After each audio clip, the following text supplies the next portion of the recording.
On the evening of August 28, 2024, a 911 call was recorded at 11:47 p.m. that would become crucial evidence in what Suffolk County District Attorney Raymond Tierney characterized as a premeditated ambush and execution.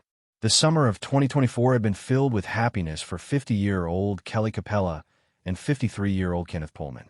Both had endured devastating losses in their lives. Kelly had emerged from an abusive marriage and difficult divorce, while Kenny had lost his first wife to cancer 17 years earlier. When they found each other, family members stated they had never seen either of them so content. Their relationship was creating what family described as something beautiful, a blended family that included Kenny's children, Brianna, 25, Tyler, 21, and Jenna, 14, alongside Kelly's 15-year-old daughter, Gianna. However, their second chance at love had caught the attention of someone who, according to family members, believed Kelly didn't deserve to be happy. That person had been planning revenge for months and would stop at nothing to destroy what they had built together. Kelly Jean Coppella was born in 1974 and grew up on Long Island with her parents, John and Karen. From the very beginning, she was what her family called the ultimate daddy's girl. Her sister-in-law, Lori Patton, who met Kelly's brother Ryan in high school, stated Kelly was exceptionally close to both of her parents. She called her mother every single day and was described as the apple of her father's eye. Kelly attended Sachem High School alongside her two brothers, Ryan and Kyle. Lori, who had known Kelly for 27 years, stated she was always beautiful and fun. Kelly had numerous friends she cared about and maintained contact with everyone. She had what Lori described as a light inside of her. She was characterized as a bubbly human being who always spread joy and always had a smile on her face. Growing up, Kelly was incredibly close to her extended family, including her stepbrother and sister, Keith and Courtney. She was someone who never forgot a birthday and never missed reaching out to people she cared about. Her nieces and nephews would later call her the best auntie ever because she never missed a soccer game or school event.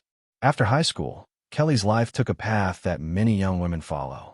She met Daniel Coppella, and the two eventually married. Together, they welcomed a daughter into the world, Gianna, who became the absolute center of Kelly's universe. For a time, things appeared normal from the outside. Kelly worked in accounting at a media company, balancing her career with motherhood. She was devoted to Gianna, attending every cheerleading competition and every school event. Lori stated much of their world revolved around cheer competitions, and Kelly took the time to always be there.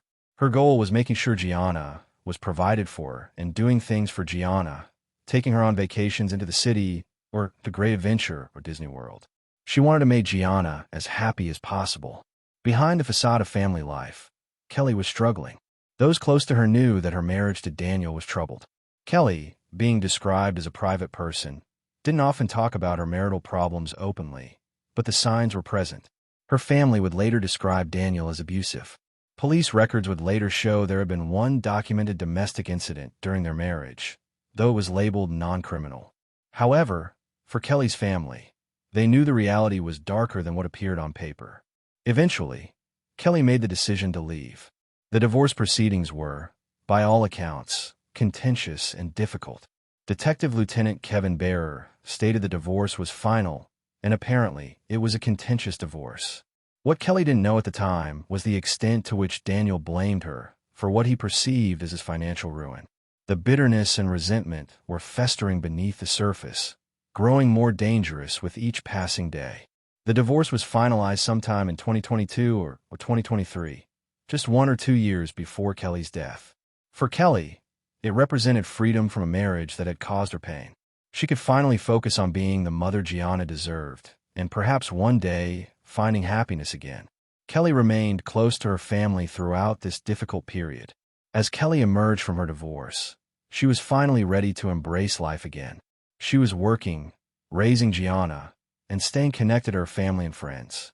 Kenneth Pullman Jr., known to everyone as Kenny, had his own story of heartbreak and resilience. He was the oldest of 4 children. John, Tony, and Tommy followed him in birth order. His brother Tommy later recalled they weren't referred to by their own names. They were always identified as Kenny Pullman's little brother or little sister. Growing up on Long Island, the Pullman children had been raised in what Tommy described as a different era. Tommy remembered growing up when there were no phones or video games. Kids spent time playing in the neighborhood and would go home when the streetlights came on. The Pullmans played sports from an early age, whether it was stickball, football, or kickball. The entire neighborhood was always outside playing. Kenny had graduated from SUNY Old Westbury and built a successful career in the IT industry. For 18 years, he had worked as a senior account executive at Converge Technology Group. Tommy stated that if you knew Kenny, you loved him. And if you didn't know him, he apologized that you didn't get to experience his love for life and his joy for life. However, it was Kenny's role as a father that truly defined him. He had married young. His first wife was named Kim. Together, they welcomed 2 children, Brianna and Tyler, and built what was described as a happy family life. The couple was devoted to each other and their children. In 2007, when Kenny was just in his mid-30s, tragedy struck. Kim was diagnosed with a rare form of cancer. Despite fighting bravely, she lost her battle, leaving Kenny to raise Brianna and Tyler as a single father. After Kim's death, Kenny threw himself into being the best father he could be. He created the Pullman Foundation to help raise money for cancer research in his wife's memory. His dedication to his children was described as unwavering. Later, Kenny remarried and welcomed his youngest daughter, Jenna, into the world. The Pullman family would travel together to Disney, go on cruises, and take other vacations together. However, that second marriage eventually ended as well, leaving Kenny once again a single father, this time to 3 children. Around 2023, approximately a year and a half before his death, Kenny met Kelly Coppella. Both were single parents who had been through tremendous pain. Both were described as ready to start over. When they met, it was characterized as if 2 puzzle pieces had finally found their perfect fit. Kenny's father stated they were soulmates. He brought the best out of her, and she brought the best out of him. They had a second chance. His son had lost his wife 17 years ago. Kelly's family was equally moved by the transformation they witnessed. Lori Patton stated Kelly was in love for the first time in a long time. She embraced his family, and he embraced Gianna and the rest of her family. They were both really family-oriented. The time she was with Kenny was characterized as the happiest of her life. Family members stated they had never seen her with someone that treated her so well. The couple moved in together at a $1.1 million 6-bedroom home on Brasswood Road in St. James. It was described as more than just a house. It was becoming the foundation for their blended family. Kenny's 3 children, Brianna, 25, Tyler, 21, and Jenna, 14, welcomed Kelly and 15-year-old Gianna with open arms. Tommy wanted to make it clear that this wasn't a casual relationship. He stated Kenny had been portrayed as the new boyfriend or the new beau. Kenny and his family welcomed Kelly and her family into their home. He was not the new beau. He was not the new boyfriend. This was 2 families coming together, creating something beautiful from the ashes of their previous tragedies. In June 2024, Kenny threw Kelly what was described as the perfect 50th birthday party. For Kelly's family, seeing her so genuinely happy was everything they had hoped for after years of watching her struggle in her marriage to Daniel. While Kelly and Kenny didn't marry, their commitment to each other and their blended family was described as absolute. They were building a life together, making plans for the future, and creating a home filled with love and laughter. Tommy stated he wanted people to focus on the love that they had for one another when they died, the love that Kenny had for his family and friends, and the love that everyone had for Kenny. He added that regardless of the circumstances, people deserve to be happy in life. Divorced or not divorced, he didn't care what the circumstances were. They died in love with each other. If we can take a little piece out of all this, it's that they died loving one another. However, there was one person who couldn't accept Kelly and Kenny's happiness. Daniel Coppella watched his ex-wife's newfound joy with what family members described as growing resentment and rage. Once he learned about Kelly's relationship with Kenny, threats began.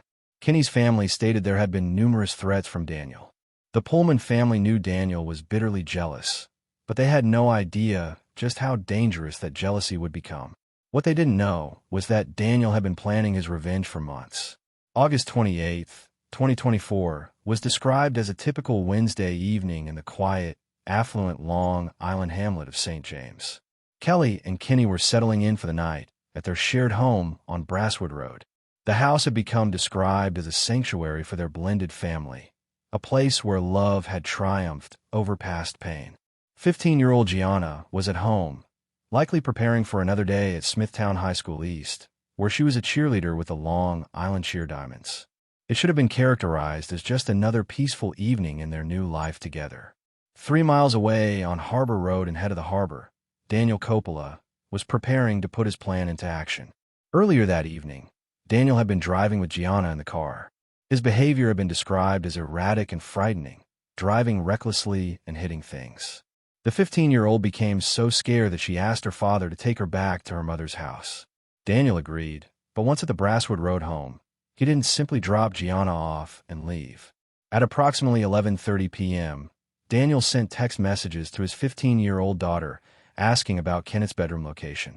He then instructed Gianna to come outside and get into his vehicle. The teenager, unaware of what her father was planning, complied. She had no idea that she was about to become an unwitting participant in what prosecutors would describe as the most horrific night of her life. With his daughter waiting in the car, Daniel positioned himself behind a bush near the front of the house. He fired his weapon through the front door lock, forcing his way into the home. He made his way upstairs to where Kelly and Kenny were located. The attack was described as swift and brutal. Both Kelly and Kenny were shot to death. In his haste to escape, Daniel left behind his sandals at the crime scene. As Daniel returned to his car where his traumatized 15-year-old daughter was waiting, he made a confession that would haunt Gianna forever. He told his daughter he had killed her mother and Kenny. The 3-mile journey back to Daniel's home on Harbor Road must have been characterized as a nightmare for the teenager. As he drove, Gianna began texting her friends in desperation. She wrote that she didn't know what her father did and didn't know how her mother was. Gianna's friends tried to reach Kelly, but couldn't get through. Something was clearly wrong. At 11:45 p.m., Gianna called 911 from her father's home, reporting that her father was threatening to kill himself with a gun. Officers responded immediately to the Harbor Road address. Meanwhile, at 11:54 p.m., Gianna's concerned friends made their own 911 call to report that the teenager had left her mother's home with her father without Kelly's permission. When officers arrived at Daniel's home, they found him and took him into custody for the suicide threats. Gianna directed them to a black semi-automatic handgun that Daniel had hidden in the house. At the same time, other officers responded to the Brasswood Road address. What they found there was described as a scene of unimaginable violence. The front door had been forced open. Inside, they discovered Kelly and Kenneth, both deceased from gunshot wounds. As the sun rose on Thursday, August 29th, the full horror of what had happened began to emerge. Police began processing both crime scenes, Daniel's home on Harbor Road and the murder scene on Brasswood Road. What investigators discovered was characterized as shocking. During a search of Daniel's home, they found typewritten documents detailing his murder plot in what prosecutors would later call excruciating detail. The planning documents stated he was of sound mind and knew exactly what he was going to do. Daniel had prepared individual bullets marked with the names of everyone involved in his divorce case. Not just Kelly and Kenny, but both parties' divorce attorneys. Assistant District Attorney Eric Abalafia would later reveal in court that Daniel had even prepared a bullet for his own attorney. The evidence showed that Daniel blamed Kelly entirely for what he perceived as his financial ruin. His rage extended to everyone he blamed for his perceived misfortune. He had contemplated what prosecutors described as a much larger massacre that would have targeted everyone connected to his divorce. At the crime scene on Brasswood Road, investigators found Daniel's sandals. One of them was discovered underneath Kenneth's body. Kenny's brother Tommy would later state that his brother died trying to protect Kelly. Even in death, Kenny had been attempting to save the woman he loved. Body camera footage captured Daniel's immediate confession to the murders when officers first took him into custody. Suffolk County District Attorney Raymond Tierney characterized the murders as a premeditated ambush and execution. On August 29, 2024, Daniel was charged with 2 counts of second-degree murder. During his arraignment on August 30th, he pleaded not guilty and was remanded without bail. The courtroom was filled with family members and friends of the victims, with outbursts from the gallery as one person called Daniel a murderer. Kelly's father, John Patton, described the sorrow the family was feeling as overwhelming. As prosecutors reviewed the extensive evidence of premeditation, the charges were upgraded on September 6th to 4 counts of first-degree murder. If convicted, Daniel faces life imprisonment without the possibility of parole. The legal proceedings took a dramatic turn when Daniel suffered a self-inflicted spinal cord injury while on suicide watch at Suffolk County Jail. He required surgery and appeared at court from his hospital bed. His defense attorney, Stephen Politi, stated he had suffered an injury while in the jail.